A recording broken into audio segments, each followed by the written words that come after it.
स्वागत है हमारे हिस्ट्री चैनल रिविजिटिंग हिस्ट्री में। मैं पुनीत, और आज हम जिस टॉपिक पर बात करने वाले हैं वो टॉपिक है, जैसा कि आप बोर्ड पर देख सकते हैं, रेनेसां, और जिसे हम हिंदी में कहते हैं पुनर्जागरण। पुनर्जागरण क्या है और what is the meaning of renaissance? अब देखिए, शाब्दिक अर्थ तो आपको बता दिया कि पुनर्जागरण है। रेनेसां का अर्थ है पुनर्जागरण, दोबारा से जागना, और फ्रेंच लैंग्वेज में इसका जो मतलब होता है वो होता है रीबर्थ। रीबर्थ जो दोबारा जन्म होना। अब देखिए कि मध्यकालीन यूरोपियन समाज के अंत पर खड़ा हुआ है हमारा आधुनिक यूरोपियन समाज, जिसकी शुरुआत होती है रेनेसां पीरियड से। अगर मैं सिंपल शब्दों में, स्पष्ट शब्दों में आपको बताऊं तो रेनेसां का अर्थ है मानवतावादी विचारों का प्रथम स्थान पर आना। ह्यूमनिज्म, ह्यूमैनिटी और मानवतावादी विचार जब धर्म से पहले आते हैं उस काल को हम रेनेसां काल कहते हैं। यूरोप में, खास करके इटली में, ये बहुत ज्यादा इसका जो विकास हुआ, रेनेसां पीरियड का, पुनर्जागरण का विकास हुआ।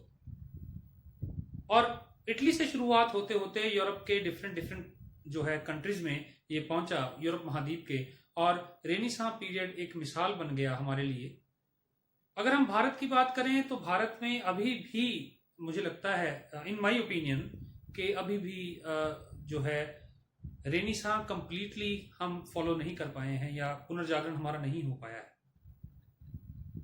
क्योंकि मानवतावादी विचार, मानवतावादी सोच, ये बहुत इंपॉर्टेंट पार्ट है इस पीरियड का, इस थ्योरी का, जिसे हम रेनेसां या पुनर्जागरण कहते हैं। कुछ ही पलों में नहीं आ गया ये, बहुत समय लगा इसको, कई सदियां लगी। इसके कई कारण, इसके पीछे कई कारण हैं, बहुत सारे कारण हैं, जिस कारण हम कह सकते हैं कि रेनेसां या पुनर्जागरण हमें देखने को मिलता है। तो बेसिकली एक कोटेशन पढ़कर आप शुरुआत करते हैं आज। Renaissance and reformation were the results of reaction against the medieval European civilisation. तो एक रिएक्शन था जो मध्यकालीन यूरोपियन समाज है उसके प्रति, ये एक रिएक्शन है जिसे हम रेनेसां कहते हैं। इससे पहले हम बात करते हैं कि ये जो मुख्यतः हम इटली से शुरू करते हैं, इससे पहले कोरोलिंगियन रेनेसां जो है पुनर्जागरण, वो भी 9वीं शताब्दी में जो है हमें देखने को मिलता है।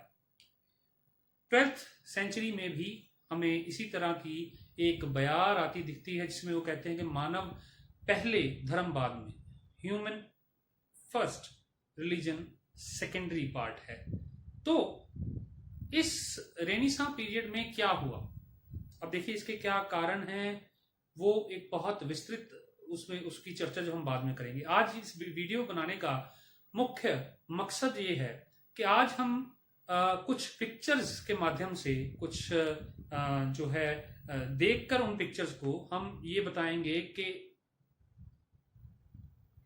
इस जो पीरियड में, पुनर्जागरण जो पीरियड है, जो रेनेसां पीरियड है, इसमें जो जो डेवलपमेंट्स हुई, इन्वेंशंस हुई, क्योंकि इस काल में मैं आपको एक बात मुख्यतः बता दूं कि इस काल में सबसे ज्यादा जो है इन्वेंशंस जब हुई, लॉजिक की जब बात हुई, धर्म को जब हमने छोड़ा और जब ह्यूमैनिटी को लिया, तो उसमें क्या हुआ कि बहुत सारी नई चीजें हमारे सामने आती हैं, और इन नई खोजों, इन नई जो लिखतें हमें मिली, जो बहुत सारे लिटरेरी पर्सनैलिटीज ने जो लिखा उस समय, और उनसे हमें जो ज्ञान प्राप्त हुआ, उससे हमारी जो सोसाइटी जो है उस ज्ञान को लेकर आगे बढ़ी।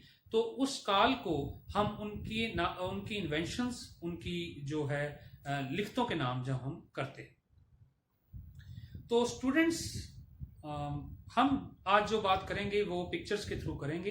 कुछ पिक्चर्स आपको दिखाऊंगा और बताऊंगा कि क्या इन पिक्चर्स से हमें पता लगता है। तो अभी हम इसके बाद उन पिक्चर्स के माध्यम से आपसे जो है इस पीरियड का जिक्र करेंगे।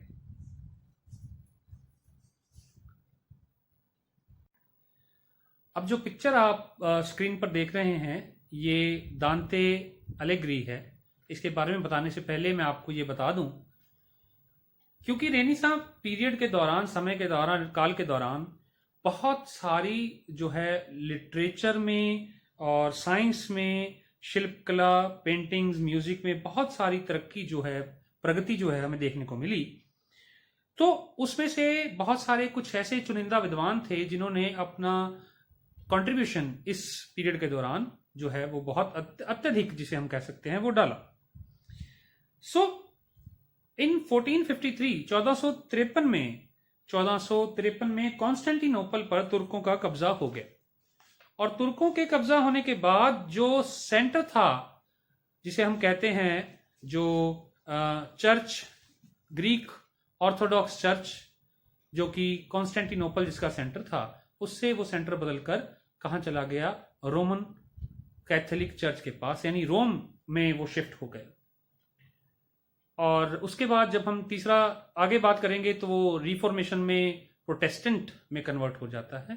तो जो ये बात हम कर रहे हैं कि किस किस का योगदान है, तो सबका योगदान तो बताना मुश्किल है, और क्योंकि बहुत विस्तृत एक अध्याय हो जाएगा, बहुत बड़ा एक अध्याय है, तो हम, क्योंकि जैसे मैंने आपको बताया कि इटली में शुरुआत हुई पुनर्जागरण की, तो सबसे पहले जो लिटरेरी पर्सनैलिटीज में, लिटरेचर में जो प्रथम जिसका नाम हम लेते हैं वो है दांते अलेग्री। इसका जो समय है, काल है, वो 1265 से लेकर 1321, 1265 टू 1321 एडी तक रहा।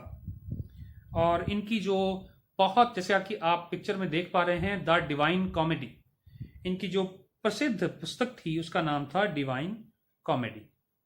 ये पुस्तक मुख्यतः 3 भागों में विभक्त की गई है। पहला भाग है हेल, दूसरा परगेटरी, और तीसरा हेवन। मतलब पहले नरक और उसकी यातनाओं के बाद आपको स्वर्ग की प्राप्ति होती है। तो इन 3 भागों में इन्होंने मुख्यतः अपनी बुक, जो किताब है द डिवाइन कॉमेडी, उसको विभक्त किया है। इस बुक का मुख्य जो उद्देश्य था वो लोगों को एक एथिकल लाइफ, एक अच्छा जीवन, जो मॉरली गुड हो, वो जीवन व्यतीत करने का जो है वो के बारे में लोगों को संदेशा देना था। इन्होंने लिटरेचर की फील्ड में बहुत जो है एक क्रांति ला दी। और इनके बाद हम आगे बढ़ते हैं और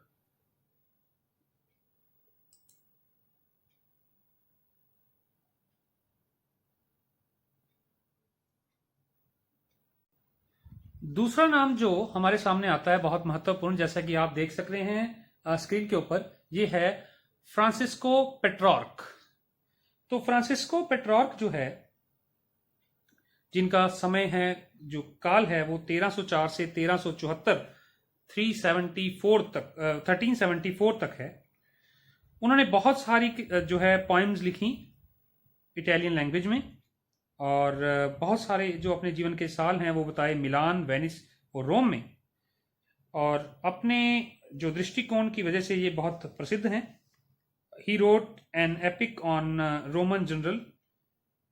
और उसके बाद उन्होंने जूलियस सीजर और पोप के पद की रोम से एविग्नन में तब्दीली संबंधी रचनाएं काफी लोकप्रिय, जो उनकी रचनाएं उन्होंने हमें दी।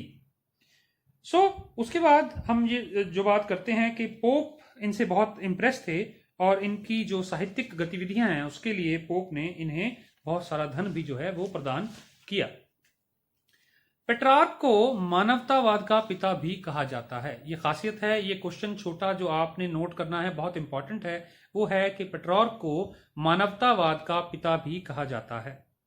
रेनॉन ने तो पेट्रार्क को पहला आधुनिक मनुष्य भी बताया है, फर्स्ट मॉडर्न मैन, जो पेट्रार्क को कहा गया है बाय द रेनान।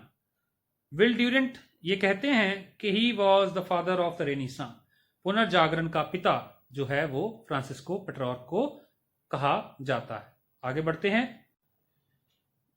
ये जो आप स्क्रीन पर पिक्चर देख रहे हैं ये है गियोविनी बोकासियो, जिनका टाइम पीरियड है 1313 टू 1375। ये पेट्रार्क के विद्यार्थी रहे हैं और एक बहुत ही उम्दा साहित्यकार इन्हें माना जाता है। He was the father of Italian prose. Italian prose के पिता भी इन्हें ही कहा जाता है। सबसे महान रचना इनकी थी डी कैमरून, जो कि इतालवी भाषा में लिखी गई है और 100 कहानियों का, 100 स्टोरीज का वो एक संग्रह है। कहते हैं कि प्रसिद्ध राइटर चौसर, जॉफ्री चौसर, इनसे बहुत प्रभावित थे और इनसे प्रभावित होकर चौसर ने कैंटरबरी टेल्स अपनी रचना जो है वो की। बोकासियो की दूसरी प्रमुख जो है वो रचना थी वो जेनियोलॉजी ऑफ द गॉड्स, परमात्मा की वंशावली। वो भी बहुत महत्वपूर्ण किताब हमारे सामने आती है। और इससे फिर आगे बढ़ते हैं। ये जो पिक्चर आप देख रहे हैं स्क्रीन पे, ये है निकोलो मैकियावेली। इनकी मोस्ट फेमस रचना जो है वो है द प्रिंस। और इसके अलावा इन्होंने मैंड्रागोला नाम की रचना भी है, एक नाटक जो इसकी रचना की है। इससे के अलावा बहुत सारी रचनाएं जो हैं इन्होंने हमें दी हैं और ये बहुत ही प्रमुख जो है वो साहित्यकार थे during the period of renaissance in Italy. So ये कुछ ऐसे प्रमुख इतिहास साहित्यकार हैं जिन्होंने अपना योगदान दिया पुनर्जागरण काल में। ठीक है, आगे अब हम बढ़ते हैं और आगे हम बात करेंगे कुछ और इम्पॉर्टेंट पिक्चर्स के साथ। ये जो आप पिक्चर देख रहे हैं जॉफ्री चौसर, ये इंग्लैंड से ताल्लुक़ रखते हैं और इन्हें इंग्लिश लिटरेचर का बहुत महानतम जो है वो रचनाकार कहा जाता है। इन्हें फादर ऑफ इंग्लिश पोइट्री भी कहा जाता है और इनकी प्रमुख रचना, जैसा कि आप इस पिक्चर में देख पा रहे होंगे, नीचे लिखा हुआ है द कैंटरबरी टेल्स जो है वो है। अब जो आपको स्क्रीन पर दिख रहे हैं ये है थॉमस मोर। ये भी इंग्लिश लिटरेचर से ताल्लुक़ रखते हैं और इनकी प्रसिद्ध रचना है यूटोपिया। ये जो आप देख रहे हैं स्क्रीन पर, ये है इनकी प्रसिद्ध रचना यूटोपिया जो सर थॉमस मोर द्वारा लिखी गई है। ये हैं एडमंड स्पेंसर और ये भी प्रसिद्ध साहित्यकार हैं। इनकी एक प्रसिद्ध रचना है फेरी क्वीन। ये आप देख सक रहे हैं the Faerie Queene, written by Edmund Spenser. और इन्हें तो आप सब जानते ही होंगे, ये हैं विलियम शेक्सपियर और इनकी टोटल 38 राइटिंग्स हैं, जिसमें कुछ प्रमुख इनके जो नाटक हैं जैसे merchant of Venus, Romeo Juliet, हेमलेट, मैकबथ। बहुत सारी रचनाएं इन्होंने जो है बहुत फेमस इंग्लिश लिटरेचर के जो हमें साहित्यकार जो मिलते हैं, ये जो हैं विलियम शेक्सपियर। ये जो आप पिक्चर स्क्रीन पर देख रहे हैं ये है लियोनार्डो दा विंसी। बहुत ही फेमस पेंटर हैं। इन्होंने बहुत सारी जो इनकी पेंटिंग्स हैं, बहुत कुछ में से कुछ 2-3 पेंटिंग्स हम आज देखेंगे स्क्रीन पर और आपको बताऊंगा कि बहुत इंपॉर्टेंट वो पेंटिंग्स हैं। जैसा कि स्क्रीन पर आप देख सक रहे हैं, ये पेंटिंग है the Last Supper. Jesus Christ ने जो अंतिम भोजन किया था, सपर शाम के भोजन को हम कहते हैं, और उस पे ऊपर, उस थीम के ऊपर ये पिक्चर बनाई गई है। ये मिलान सिटी में, इटली में हमें मिलती है। एक वॉल पर ये चित्रित की गई है। बहुत ही इम्पॉर्टेंट ये जो पिक्चर है, बहुत ही इसका कलर कॉम्बिनेशन बहुत अल्टीमेट है और बहुत बढ़िया जो है काम इस पर किया गया है।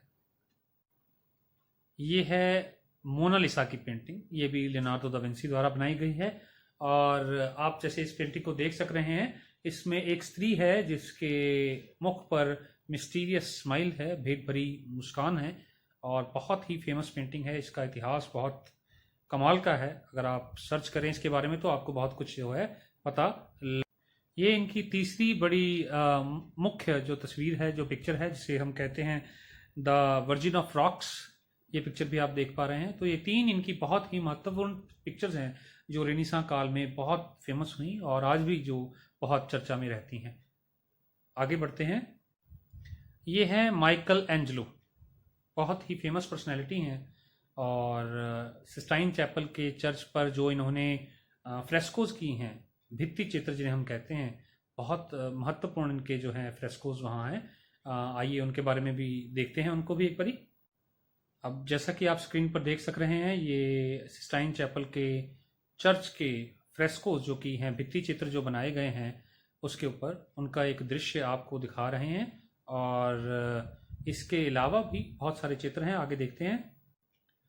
ऐसे इनकी चित्रों की जो संख्या है वो कुल 145 है, 145, लेकिन इनकी बहुत फेमस पेंटिंग है द लास्ट जजमेंट, जो आपको स्क्रीन के ऊपर दिख रही है। ये एक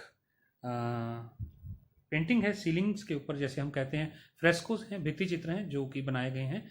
द लास्ट जजमेंट आप देख सक रहे हैं। ये हैं सांजियो राफेल, ये भी इटली से थे और बहुत ही फेमस पेंटर ये हैं। और जीवन की सर्वश्रेष्ठ रचना है ईसा मसीह की माता मेडोना मरियम का जो चित्र है वो बहुत इम्पॉर्टेंट, जिसमें अलौकिक स्त्रीत्व की जो है हमें दिखाया गया है और दर्शकों का मन मोह लेता है। और इनकी जो दीवारी चित्र हैं, म्यूरल पेंटिंग्स जो हैं, वो बहुत फेमस हैं। तो इनकी एक आधी पेंटिंग जो है मैं आपको दिखाता हूँ, शो करते हैं। ये राफेल की एक पिक्चर है, कोर्ट ऑफ एथेंस। और देखिए बहुत सुंदर, बहुत अलौकिक ये पिक्चर जो है उन्होंने, जिसमें एथेंस के एक स्कूल ऑफ एथेंस के बारे में हमें दिखाया है। ये भी राफेल द्वारा बनाई गई एक पिक्चर है और आप देख सक रहे हैं बहुत ही मार्मिक जो है वो दृश्य इसमें हमें दिखाया जा रहा है। अब ये जो स्क्रीन पर आप देख सक रहे हैं ये है तीतियन, बहुत फेमस पेंटर हैं, वेनिस के रहने वाले थे। और इनकी विशेषता थी इनकी सेकुलर पेंटिंग्स। और वेनिस के एक चर्च में इन्होंने अजम्पशन ऑफ द वर्जिन का चित्र जो बनाया वो सबसे उत्तम चित्र इनका माना जाता है। आइए देखते हैं उसके बारे में। ये जो चित्र आप स्क्रीन पर देख रहे हैं ये है अजम्पशन ऑफ द वर्जिन। ये बहुत इंपॉर्टेंट जो चित्र बनाया गया है बाय द तीतियन। सो इन मुख्य चित्रकारों के अलावा भी बहुत सारे जो हैं वो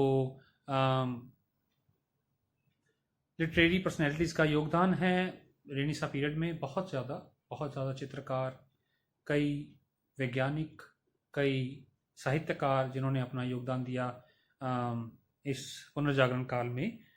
अब हम बात करते हैं म्यूज़िक की। तो म्यूज़िक में जो सबसे इम्पॉर्टेंट हमें जो शख्सियत मिलती है वो है गियोवनी पैलेस्ट्राइना। हम उनके बारे में देखते हैं। ये हैं गियोवनी पैलेस्ट्राइना और इनकी खासियत ये है कि इटली के सबसे बड़े संगीतकार थे और इनके द्वारा जो चर्च के लिए प्रार्थना संबंधी जो संगीत बनाया गया उसे पोप द्वारा भी मान्यता दी गई थी। बहुत इंपॉर्टेंट पर्सनैलिटी हैं ये रेनेसां पीरियड की, ये भी इटली से संबंधित है। अब हम खगोल की बात करेंगे, खगोल विज्ञान यानी एस्ट्रोनॉमी की बात करेंगे। तो 16वीं सदी के पहले प्रसिद्ध यूनानी खगोल शास्त्री थे पेटोलमी, जिनकी पिक्चर आप स्क्रीन पर देख सक रहे हैं। और he challenge the theory that earth is the centre of solar system. सबसे पहले इन्होंने इस थ्योरी को चैलेंज किया था कि जो सोलर सिस्टम की जो सेंटर है वो अर्थ यानी पृथ्वी नहीं है। ये अपने समय में बहुत बड़ी बात थी क्योंकि उस समय ये माना जाता था कि धरती ही हमारे जो सौरमंडल का केंद्र है वो धरती है। So he was the first man who said कि नहीं, ये ऐसा नहीं है। ये जो पिक्चर आप स्क्रीन पर देख सक रहे हैं ये हैं निकोलो कोपरनिकस। इन्होंने प्रूव किया अपनी थ्योरी से कि sun is the centre of all planets. हमारे जो सौर मंडल है उसका जो केंद्र है वो सूर्य है, ना कि पृथ्वी। ऐसा कहना उस समय के चर्च की शक्ति को एक तरह की हम कह सकते हैं वंगार थी और ललकारना था चर्च की शक्ति को। इनकी एक बुक थी द बुक ऑफ कोपरनिकस जिसका नाम था the revolutions of the heavenly orbs, जो इनकी मृत्यु के बाद प्रकाशित हुई। जैसा कि आप पिक्चर में देख सक रहे हैं, ये बता रहे हैं अपनी उसके माध्यम से कि चित्र के माध्यम से कि जो सौर मंडल का सेंटर है वो सूर्य है, ना कि पृथ्वी। आगे बढ़ते हैं। ये पिक्चर जो आपकी स्क्रीन पर है ये है जॉन केपलर की, जो कि एक जर्मन साइंटिस्ट भी थे और मैथमेटिशियन भी थे। उनकी बुक भी आपको इस पिक्चर में उनके साथ जो है कोलाज बना हुआ दिख रहा है। तो बहुत ही इम्पोर्टेंट इनका भी योगदान है पुनर्जागरण काल में। ये हैं इसाक न्यूटन, जो इंग्लैंड के रहने वाले थे, और इन्होंने जो खोज की थी वो थी फोर्स ऑफ ग्रेविटी। और he wrote a book also which is the Principia. बहुत इंपॉर्टेंट खोज जो इन्होंने की थी वो थी ग्रेविटी की, गुरुत्वाकर्षण बल की। सो जो कि उस समय रेनेसां पीरियड में बहुत इंपॉर्टेंट जो है बात हम कह सकते हैं। अब पिक्चर में आप जिन्हें देख रहे हैं ये हैं गैलीलियो, और इन्होंने जो है इन्वेंशन की थी टेलीस्कोप की। जैसा कि आप इस पिक्चर में देख पा रहे हैं, ये टेलीस्कोप जो है यहाँ ये पड़ा है। और इसके अलावा इन्होंने पेंडुलम की खोज भी की, और जो है डायनामिक्स, आधुनिक गति विज्ञान की जो नींव है वो भी इन्होंने रखी। गैलीलियो बहुत ही फेमस जो है ये विज्ञानी अपने समय के। ये पुर्तगाली नाविक हैं बार्थोमेलो डियाज, जिन्होंने जो है पुर्तगाल, जैसे मैंने बताया कि आपको पुर्तगाली नाविक हैं, और अफ्रीका के दक्षिणी किनारे से होते, केप ऑफ गुड होप से होते हुए ये इन्होंने जो चक्कर लगाया इन 1486, ये बहुत इम्पॉर्टेंट जो है उस समय की बात थी। क्योंकि उस समय जब हमारे पास संसाधनों की कमी थी, उस समय ऐसे करना बहुत एक इम्पॉर्टेंट बात थी। क्योंकि जब हम बात करते हैं कंपास, जो कंपास हमारे पास आया, जिससे ये पता लगा कि उत्तर दिशा जो है वो कहाँ है, उससे समुद्री सफ़र करना बहुत आसान हो गया। और कंपास की इजाज़त जो है वो चाइना में हुई, और आफ्टर चाइना ये धीरे धीरे यूरोप आया, और यूरोप से जो है आगे पूरी दुनिया में ये जो उनकी खोज है वो फैल गई। हम बात करते हैं कागज़ की, हम बात करते हैं गन पाउडर की, और हम बात करते हैं कंपास की। ये तीन बहुत इंपॉर्टेंट जो इन्वेंशंस हैं, खोजें हैं, ये हमें चाइना से प्राप्त होती हैं। इसके अलावा हम बात करते हैं जो कोलंबस हैं, ये आप देख सक रहे हैं स्क्रीन पर, क्रिस्टोफर कोलंबस, जिन्होंने जो है अमेरिका की इन्वेंशन, जो खोज जो है वो समुद्री रास्ते से की थी। और इसके बाद आप जानते हैं वास्को डी गामा को भी, जो कि वास्को डी गामा जो आप स्क्रीन पर देख रहे हैं, इन्होंने जो भारत के कालीकट में पहुँचे और 1498 में। और इसके बाद हम भारतीय इतिहास में जिक्र करते हैं कि कैसे जो विदेशी शक्तियां हैं वो भारत पर बहुत समय बाद जो है वो समुद्री रास्ते में पहुंचने में सफल हुई। तो इस प्रकार हम बात कर सकते हैं कि पुनर्जागरण के दौरान बहुत सारी ऐसी इन्वेंशंस, बहुत सारे ऐसे साहित्यिक जो हमें लिटरेरी जो पर्सन हमें मिले, जिन्होंने बहुत पर्सनैलिटीज़ ने बहुत कुछ लिखा, साहित्य की रचना की गई और म्यूज़िक की रचना की गई, नई खोजें हुई, और बहुत कुछ ऐसा नया हुआ जिससे लॉजिक की बात होती है, जिससे बात होती है कि ह्यूमैनिटी को प्रेफरेंस दी गई, ह्यूमनिज्म को प्रेफरेंस दी गई, और धर्म की जो हम कंजर्वेटिव अप्रोच थी उसको छोड़कर आगे बढ़ा। और जिसके कारण हम कह सकते हैं कि ये एक ऐसा काल था जिसमें बहुत ही तरक्की हुई, और धीरे धीरे यूरोप जो है वो डेवलप होता गया। और अल्टीमेटली जो आप आज देख रहे हैं कि यूरोप एक बहुत ही वेल्दी नेशंस के रूप में, वेल्दी एक कॉन्टिनेंट के रूप में जो इमर्ज हो रहा है, वो हमारे सामने देखने को हमें मिलता है। तो ये एक छोटा सा ये मेरा प्रयास था कि आपको किस प्रकार मैं ये बताऊं कि रेनेसां पीरियड की कुछ पिक्चर्स के माध्यम से कि ये काल में क्या क्या हुआ। बहुत प्रिसाइजली मैंने अपनी तरफ से ये कोशिश की है। आपको, आई होप आपको अच्छी लगी होगी, और जैसी भी आपको लगी कृपया कमेंट्स के ज़रिए मुझे लिखें। जहां आपको लगता है कि कुछ कमी है, कुछ गलती है, वो भी लिखें। मैं पूरी कोशिश करूंगा कि उसमें सुधार ला सकूं। अगर आपने चैनल सब्सक्राइब नहीं किया है अभी तक तो प्लीज़ कर लें। आपकी सब्सक्राइब करने से हमें हौसला मिलेगा, और हमें आगे इससे भी अच्छी जो है वो वीडियोस बनाने की कोशिश करते रहेंगे। लाइक करें, शेयर करें, कमेंट करें और सब्सक्राइब करें। और इसके बाद मुझे आज्ञा दें। मैं पुनीत फिर आपसे मिलूँगा, और फिर हम बात करेंगे किसी एक नए विषय पे। धन्यवाद।